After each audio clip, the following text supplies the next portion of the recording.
नमस्कार, मी पूजा. गुरुकिल्ली यशाची मध्ये आपलं स्वागत. आज आपण एका अशा व्यक्तिमत्वाशी संवाद साधणार आहोत ज्यांनी हजारो विद्यार्थ्यांच्या आयुष्याला दिशा देण्याचं महान कार्य केलंय.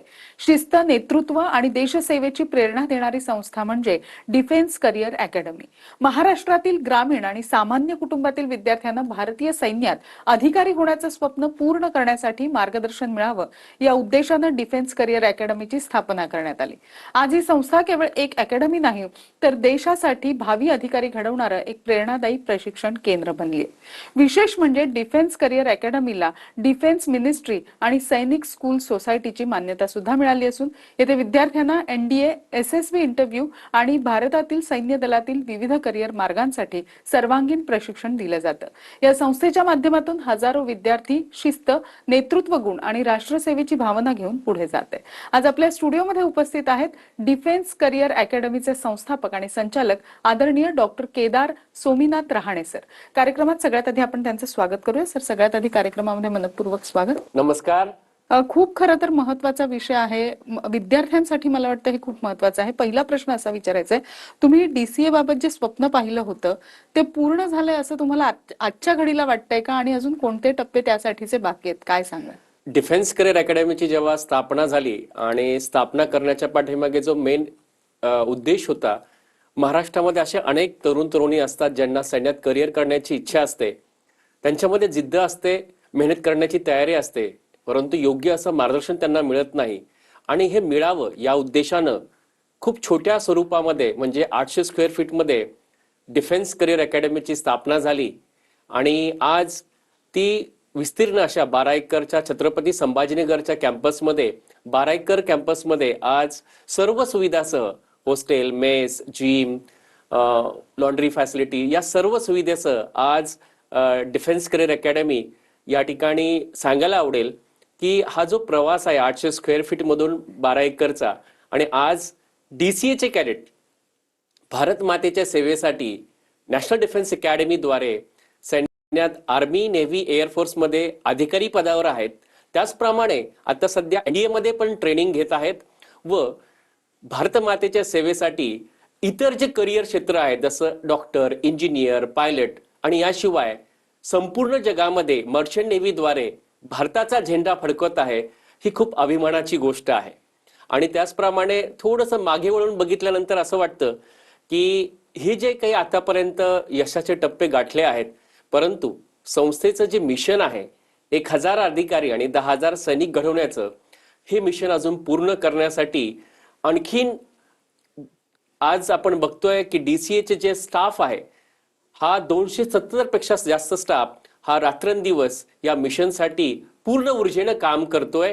आणि नक्कीच येणाऱ्या काळामध्ये डीसीएचं हे जे मिशन आहे हे पूर्ण करण्यासाठी आणखीन एक उपक्रम डिफेन्स करिअर अकॅडमी घेऊन येत आहे, ते म्हणजे एसएसबी ट्रेनिंग सेंटर, म्हणजे सर्व्हिस सिलेक्शन बोर्ड इंटरव्ह्यू साठी लागणारं पूर्ण वेळ ट्रेनिंग सेंटर, ज्यामध्ये सध्या आम्ही फक्त डीसीएच्या कॅडेटला याचा लाभ मिळतो. येणाऱ्या काळामध्ये वेगवेगळ्या एंट्रीमधून ज्यांना सैन्यात अधिकारी व्हायचं असतं अशा उमेदवारांना सर्व्हिस सिलेक्शन बोर्डचं संपूर्ण परिपूर्ण असं ट्रेनिंग सेंटर येणाऱ्या मे मध्ये 2026 ला आपण सुरू करतोय. हे नवीन पाऊल, नवीन टप्पा आपण उचलतोय. नक्कीच. जसं तुम्ही हे डीसीए बद्दल सांगताय तर मला असं विचारायचंय, एक मोठं यश तुम्हाला मिळालेलं आहे. डीसीएला डिफेन्स मिनिस्ट्री आणि सैनिक स्कूलची मान्यता सुद्धा मिळालेली आहे. या यशाबद्दल आणि हे कसं संपादन केलं याबद्दल मला वाटतं प्रेक्षकांना कळणं फार आवश्यक. नक्की.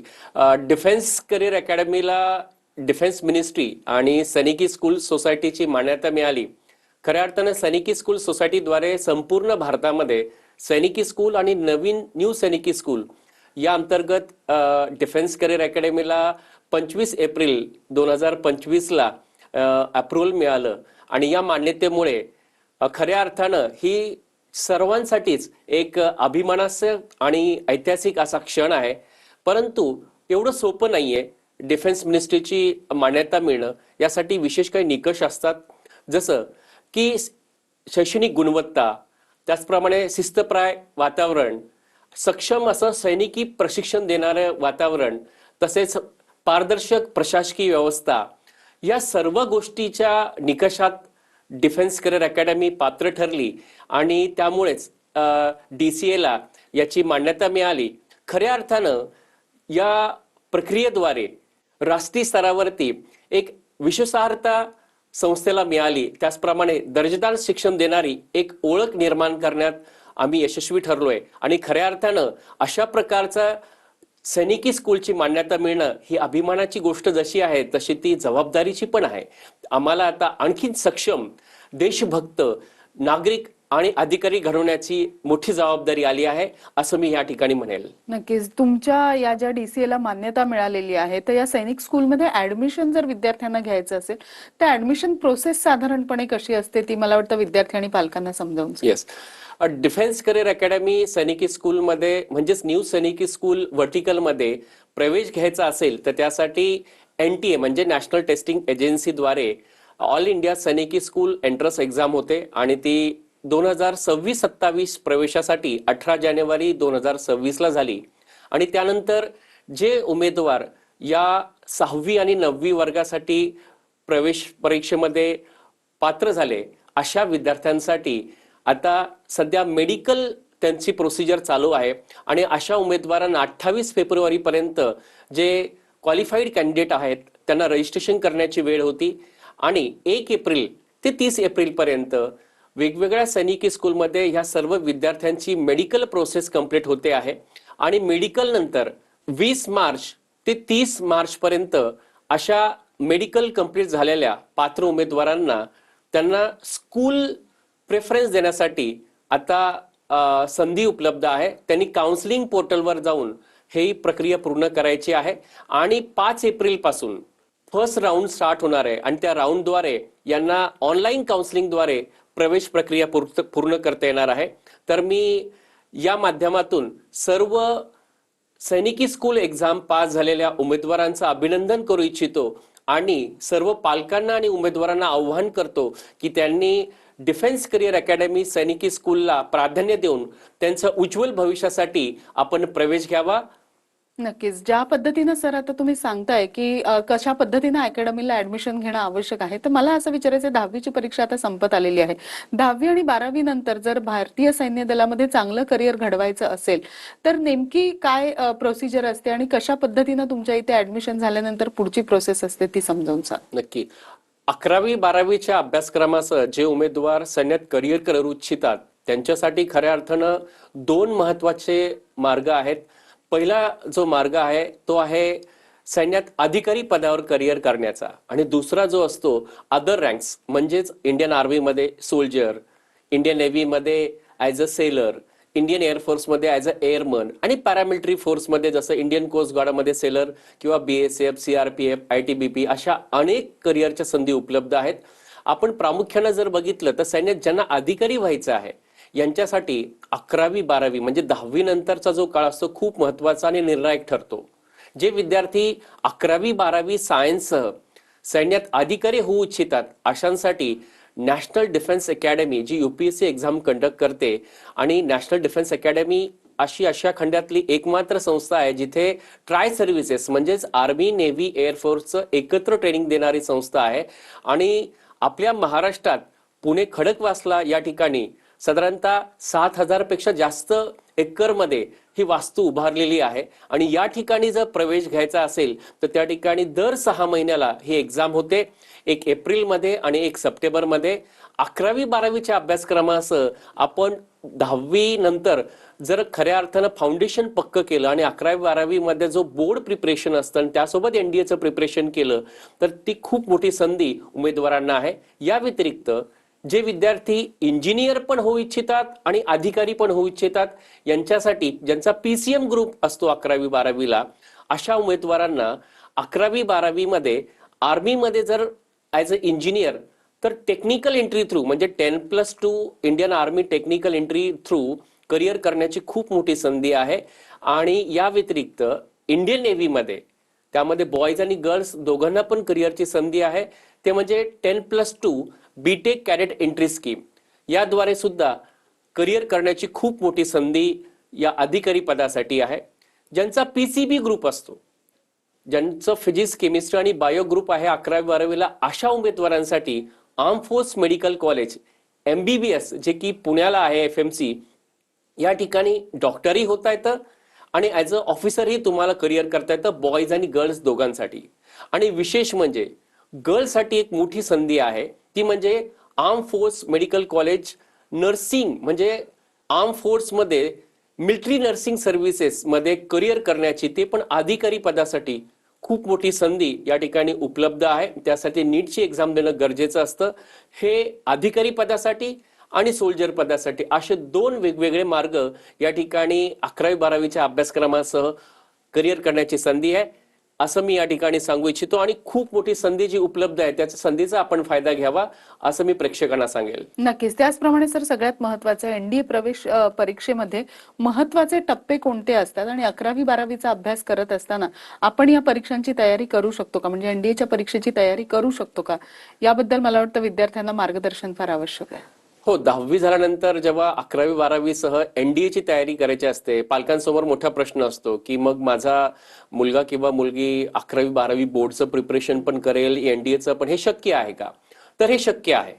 कारण 11वी-12वीचा अभ्यासक्रम जो बोर्डचा आहे, ज्याच्यामध्ये ज्यांनी पीसीबी किंवा पीसीएम ग्रुप घेतलेला आहे आणि ज्यांना एनडीए करायचं त्यांनी पीसीएम जर ग्रुप घेतला तर त्यांच्यासाठी सोयीस्कर असं जातं की हा जो 11वी-12वीचा अभ्यासक्रम आहे तो खऱ्या अर्थाने एक फाउंडेशन असतो.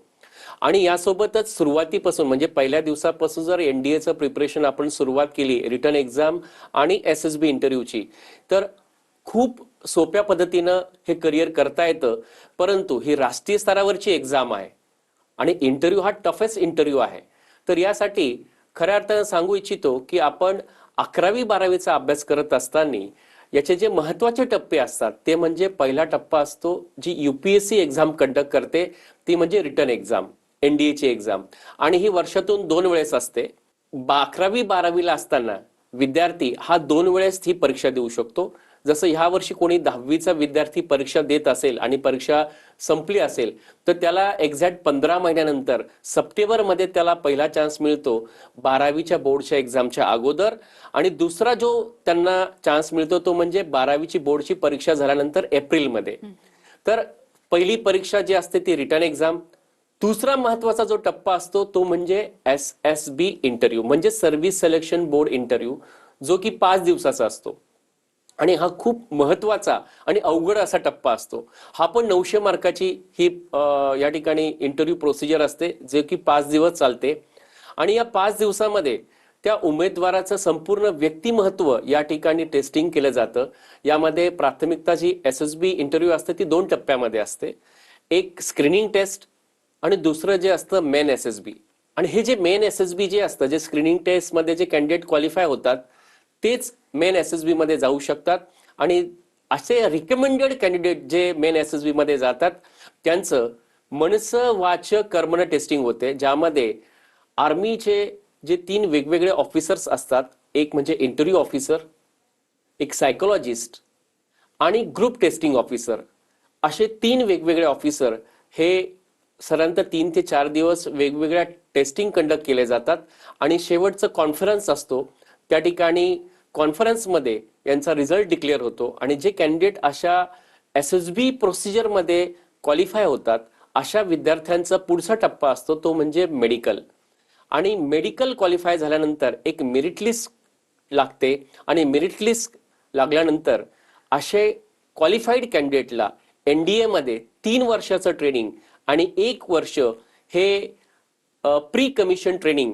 जसं जर एअरफोर्सचा कॅन्डिडेट असेल तर एअरफोर्स अकॅडमी, आर्मीचा कॅन्डिडेट असेल तर त्याला इंडियन मिलिटरी अकॅडमी, आणि नेव्हीचा कॅन्डिडेट असेल तर इंडियन नेव्हल अकॅडमी एझिमला, असं 1 वर्षाचं प्री कमिशन ट्रेनिंग, असं 4 वर्षाचं ट्रेनिंग कंप्लीट झाल्यानंतर एनडीएद्वारे प्रत्येक टप्पा क्वालिफाय केल्यानंतर अशा उमेदवाराला सैन्यात अधिकारी पदावर जाण्याची संधी उपलब्ध होते.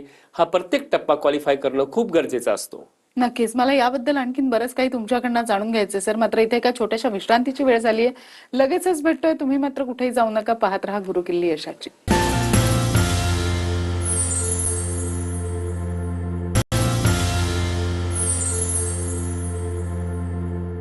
गुरुकिल्ली यशाची मध्ये आपल्या सगळ्यांचं स्वागत. आज आपण एनडीएची परीक्षा नेमकी कशी द्यावी आणि सगळ्यात महत्त्वाचं डीसीए अकॅडमीमध्ये कशा पद्धतीनं ट्रेनिंग दिली जाते या सगळ्याबद्दल माहिती जाणून घेतो आणि आपल्याला मार्गदर्शन करतायत डॉक्टर केदार सोमीनाथ रहाणे. लगेचच आपल्या विषयाला सुरुवात करूया. सर, ब्रेकवर जाण्यापूर्वी ज्या पद्धतीनं तुम्ही म्हणाला होता की कशा पद्धतीनं हे टप्पे असतात आणि विद्यार्थ्यांना ते पार करावे लागतात, तर आता महत्त्वाचं असं विचारायचंय, 12वी नंतर टेक्निकल एंट्रीद्वारे अधिकारी होण्यासाठी महत्त्वाचे काही टप्पे असतात, तर हे टप्पे नेमके कोणते असतात आणि ते कसे पार करावे लागतात विद्यार्थ्यांना? नक्की 11वी आणि 12वीच्या अभ्यासक्रमासह जे उमेदवार सैन्यात करिअर करू इच्छिता त्यांच्यासाठी दुसरा जो मार्ग आहे तो म्हणजे टेक्निकल एंट्री. इंडियन आर्मीमध्ये 10+2 टेक्निकल एंट्रीद्वारे आणि इंडियन नेव्हीमध्ये 10+2 बीटेक कॅडेट एंट्री स्कीमद्वारे करिअर करता येतं. इंडियन आर्मी टेक्निकल एंट्रीमध्ये प्रथमतः जो उमेदवार असतो त्यांनी 11वी 12वी सायन्समध्ये त्यांनी 60% मिनिमम किंवा त्यापेक्षा जास्त बोर्डमध्ये मार्क घेणं गरजेचं असतं. पीसीएम मध्ये आणि इंग्रजी या विषयामध्ये 50% पेक्षा जास्त मार्क, हा पहिला क्रायटेरिया आहे. दुसरा म्हणजे त्यांनी जेई मेनची एक्झाम क्वालिफाय करावी, त्यांनी कट ऑफ मध्ये यावं. म्हणजे काय तर बोर्ड परीक्षेमध्ये 60%च्या वरती mark, JEE main cut off, हे दोन गोष्टी तुमच्याकडे असल्यानंतर तुम्हाला साधारणतः मे जूनच्या एंडमध्ये तुम्हाला फॉर्म फिलअप करता येतो, ज्याचं नोटिफिकेशन येतं इंडियन आर्मीचं 10+2 टेक्निकल एंट्री, आणि याद्वारे तुम्हाला ऑनलाईन फॉर्म फिलअप करावा लागतो. त्यामध्ये तुमचे बोर्डचे स्कोर आणि जेई मेनचा स्कोर फिलअप केल्यानंतर पुढचा महत्वाचा टप्पा जो असतो तो म्हणजे SSB interview, service selection board interview. आणि या इंटरव्ह्यू प्रोसिजरमध्ये 5 दिवसाच्या इंटरव्ह्यू प्रोसिजरमध्ये जो कॅन्डिडेट क्वालिफाय होतो त्याचा पुढचा टप्पा असतो तो म्हणजे मेडिकल. मेडिकल कम्प्लीट झाल्यानंतर त्यांना मेरिट लिस्ट लागते आणि अशा उमेदवारांना इंडियन आर्मीमध्ये इंजिनिअरिंग होता येतं आणि सैन्यात अधिकारी होता येतं. हा एक पहिला महत्वाचा एक संधी बॉईजला आहे.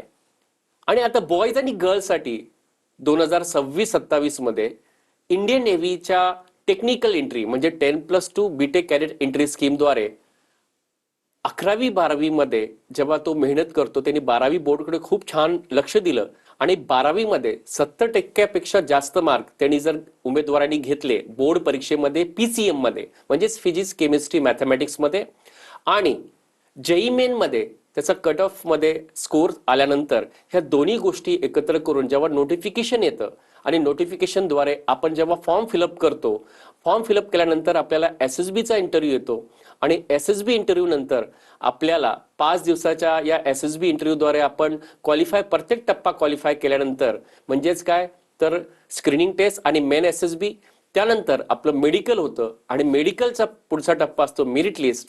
आणि अशा प्रकारे आपण या सर्व टप्पे पार केल्यानंतर आपल्याला इंडियन नेव्हल अकॅडमी म्हणजेच एझिमला केरळ या ठिकाणी 4 वर्षाचा बीटेक कोर्स आपल्याला करायला मिळतो आणि आपलं प्री कमिशन ट्रेनिंग आणि कॅडेट ट्रेनिंग अशा प्रकारचे दोन्ही गोष्टी कंप्लीट झाल्यानंतर इंडियन नेव्हीमध्ये ॲज अ इंजिनियर आणि ऑफिसर होता येतं. असे 2 महत्वाचे संधी उपलब्ध आहे. आणि विशेष सांगायला आवडेल 2026-27 मध्ये जे विद्यार्थी बोर्ड परीक्षेमध्ये चांगले गुण घेऊन आल्यानंतर जेई मेनचा कट ऑफ मिळाल्यानंतर त्यांना पहिला जो चान्स असतो तो चान्स मिळतो साधारणतः जून जुलैमध्ये. आणि दुसरा, कदाचित एखादा उमेदवार त्या परीक्षेत क्वालिफाय नाही झाला तर त्याच स्कोरवरती त्यांना दुसरी एक संधी उपलब्ध होते, ती म्हणजे डिसेंबर महिन्यामध्ये. म्हणजेच काय तर आर्मी आणि नेव्ही अशा 2 चान्स जे आहे ते मिळतात जून जुलैमध्ये आणि 2 चान्स मिळतात ते डिसेंबरमध्ये. असे 4 प्रकारच्या 4 वेळेस त्यांना एसएसबी इंटरव्ह्यूला अपिअर होण्यासाठी संधी उपलब्ध आहे आणि ही खूप मोठी संधी आहे. या संधीचा नक्कीच ह्या उमेदवारांनी फायदा घ्यावा असा मी तुम्हाला आव्हान करतो. नक्कीच. त्याचप्रमाणे सगळ्यात महत्वाचं सर की 26-27 हे जे आता शैक्षणिक वर्ष आहे, त्यांना जर का डीसीए मध्ये आता ऍडमिशन घ्यायचं आहे तर ऍडमिशन प्रोसेस साधारण कशी असते आणि कधीपासून त्याची तयारी सुरुवात करायची असते, या सगळ्याबद्दल मला वाटतं प्रेक्षकांना आणि Yes. पालकांना समजावून सांगा. नक्कीच. 5वी ते 10वी आणि 11वी या डिफेन्स करिअर अकॅडमीमध्ये प्रवेश घेऊ इच्छिणाऱ्या उमेदवारांना आणि पालक जे इथे बघत आहेत त्यांना सांगू इच्छितो, सर्वप्रथम आपण काय करावं तर DCAedu.in ही जी वेबसाईट आहे या वेबसाईटवर जाऊन आपण आपल्या ऍडमिशन प्रवेश प्रक्रियेचं साठी लागणारी जी काही माहिती आहे ती आपण फिलअप करावी. ती पूर्ण केल्यानंतर येणाऱ्या 31 मार्च ही लास्ट डेट आहे फॉर्म भरण्याची आणि त्यानंतर आपल्याला 12 एप्रिल 2026 रोजी छत्रपती संभाजीनगरच्या कॅम्पसमध्ये ही प्रवेश प्रक्रिया असणार आहे आणि ती एकाच दिवशी रिटर्न एक्झाम जी सकाळी 8ला सुरू होते आणि संध्याकाळी 5 वाजेपर्यंत रिझल्ट लागतो. म्हणजे काय तर सकाळी 8ला आपली त्या ठिकाणी नोंदणी झाल्यानंतर आपण रिटर्न टेस्ट होईल जी की 100 गुणाची असते. 100 प्रश्न असतात. त्यानंतर ह्याच उमेदवारांचं मुलाखत होईल.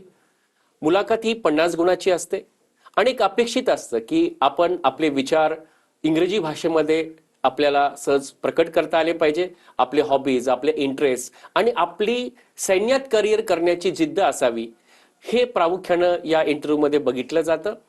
त्यासोबतच त्या उमेदवारांचं शारीरिक चाचणी होते आणि अशा प्रकारे संध्याकाळी 5 वाजेच्या आत अशा उमेदवारांचा त्या ठिकाणी रिझल्टही डिक्लेअर होतो आणि त्याच वेळेस पालकांसाठी आम्ही त्या ठिकाणी पॅरेंटिंग सेशन आणि कॅम्पस अवेअरनेस प्रोग्राम म्हणजे कॅम्पस बद्दलही माहिती त्या ठिकाणी मिळते. तर 12 एप्रिल या दिवशी ही प्रवेश प्रक्रिया असणार आहे सकाळी 8 ते 5 वाजेपर्यंत. त्याचप्रमाणे कोल्हापूर कॅम्पससाठी 5वी ते 11वी प्रवेश प्रक्रिया असणार आहे. ती असणार आहे 19 एप्रिल 2026 रविवारी रोजी आणि या कॅम्पसचा ॲड्रेस आहे माय school Chandeshwari cotton mill, छिप्री, Shirol तालुका, जयसिंगपूर, कोल्हापूर या ठिकाणी. आणि ही प्रवेश प्रक्रिया सकाळी 8 ते संध्याकाळी 5 याप्रमाणे असणार आहे, ज्याच्यामध्ये लेखी परीक्षा, इंटरव्ह्यू आणि मुलाखत ही सगळी प्रक्रिया 19 एप्रिल 2026 रोजी होणार आहे. तर मी सर्व पालकांना आणि विद्यार्थ्यांना आव्हान करेल की 11वी आणि 5वी ते 10वी लिमिटेडसाठी हे प्रवेश प्रक्रिया असणार आहे आणि या संधीचा फायदा घेऊन आपल्या पाल्याचं उज्ज्वल भविष्य आणि जे ॲस्पायरंट्स खऱ्या अर्थाने डिफेन्समध्ये करिअर करू इच्छिता, एक देशभक्त आपण स्वतःला एक अधिकारी बनवू इच्छिता, तर ही खूप मोठी संधी चालून आलेली आहे. या संधीचा आपण नक्कीच फायदा घ्यावा. All the best. नक्कीच. डिफेन्समध्ये नेमकं करिअर कसं करावं याबद्दल खूप छान मार्गदर्शन केलं.